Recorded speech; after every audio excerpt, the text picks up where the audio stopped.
Okay, I'd like to introduce myself. I'm the current president of Friends of Mineralogy. It's a national organization of mineral advocates that are both amateurs and professionals. And we've been around since 1970, and I'll go in to explain a little bit of how we operate and what we do. Next slide, please. Okay, we were founded in 1970 in Tucson, Arizona, which is the largest mineral show in the United States, held annually in February. And the founding members were prominent mineral dealers, curators, serious collectors, and academic, meaning professional mineralogists usually employed at universities.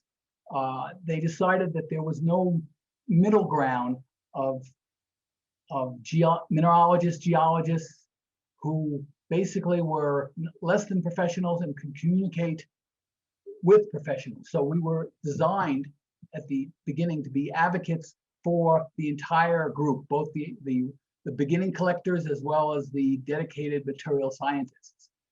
And the primary vehicle back then was basically publications in amateur and academic journals, display cases at mineral shows, which is why it was founded in Tucson, and symposia. Symposia dedicated to minerals as opposed to geology or material science. And over the years, we've partnered with a lot of other organizations that have similar interests, but don't focus the same way we do. Next slide. Now, to further it, besides the symposium, we started back in 1970 to help found and advance the mineralogical record, which was in its very beginning years, since it started about 1971. Since that time, we've also started lending our support both as authors, as fundraisers, as subscriptions, as well as donating money to Rocks and Minerals, which is a journal that's been around since 1926, and Mineral News, which is newer, but does things on a much shorter time frame. But we've also affiliated with other organizations. Next slide. Obviously, we've affiliated with the Mineralogical Society of America. Our very first symposiums at Tucson were basically the Tucson show, the Mineralogical Society of America, and FM. MINDAT, which is newer, we've affiliated with. They have another social media platform for communicating, and another group, which is more of a virtual group, is the Young Mineral Collectors. So that, and we associate with any group that is aligned with our purposes, since we are a nonprofit, and since that is, of course, our major interest. Next slide. Again, the big gap, or the reason for forming this, was that there was no intermediate people who could appeal and communicate with the very beginning clubs, as meaning mineral clubs and rock clubs that were just starting out, with people who didn't know much about geology, as well as working with professional mineralogists to bring their knowledge and information to a larger audience. And our vision from the very beginning has always been to fill that gap. And we think we've done a pretty good job doing that so far. Next slide. We aren't a top-down type organization. Right from the very beginning, although we were founded in Tucson and that's where we do our national business, our real activities occurs in the different chapters. And a chapter can form, is independent from us, independent finances, independent direction. Over the years, other chapters have formed and folded, and then new ones have come up. So the current array of chapters you can see right here. Some of the ones that have been around for a long, long time from the very beginning is the Pennsylvania chapter and the Pacific Northwest. And the Colorado chapter was actually a latecomer, forming in 1978. So the historic chapters have been very strong advocates within their area. Next slide. So what are the mainstays of our activities? These are the symposiums that are occurring, or shall we say, still active at this time. We have the national one, which is held at the same time as the Tucson show, and each chapter picks their date and their agenda and their methodology. So you can see we're still doing this, and each of these symposia can have anywhere from 30 people all the way up to 150. Next slide. This is just one example that we just recently had, so you can show that we're still alive and kicking and not a quiet organization. This symposium attracted about 50% amateurs local and about 50% out of town, including out of country. So we had a lot of very high profile technical presentations. Next slide. Now, we don't have to do everything.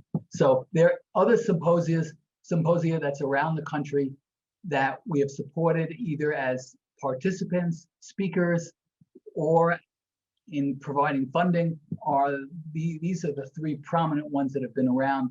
Each of these symposia attract anywhere from 200 to 300 people. The New England one actually has a full day of just talks given to school kids that come in, and these are just two pictures of two of the events, or two stations that show basically this station shows an explanation of what mineral products, what do they serve, and they show how feldspar is in ceramics, mica is in electric capacitors, as well as in insulation. So this is just how we approach outreach in different ways. Next slide.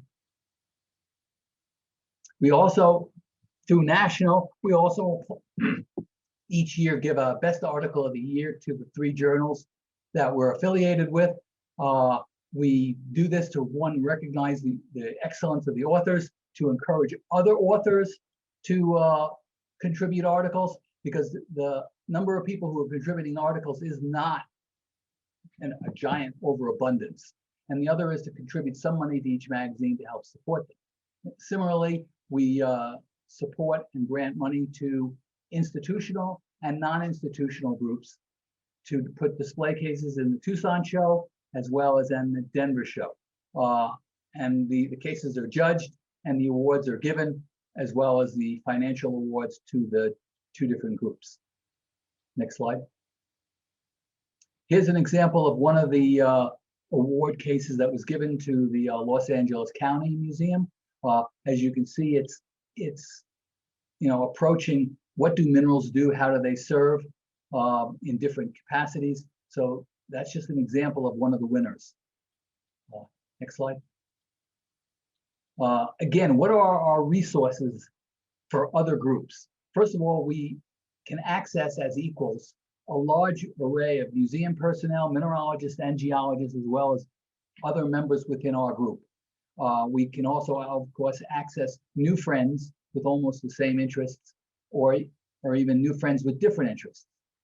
And we basically provide recognition and respect of all the people we work with.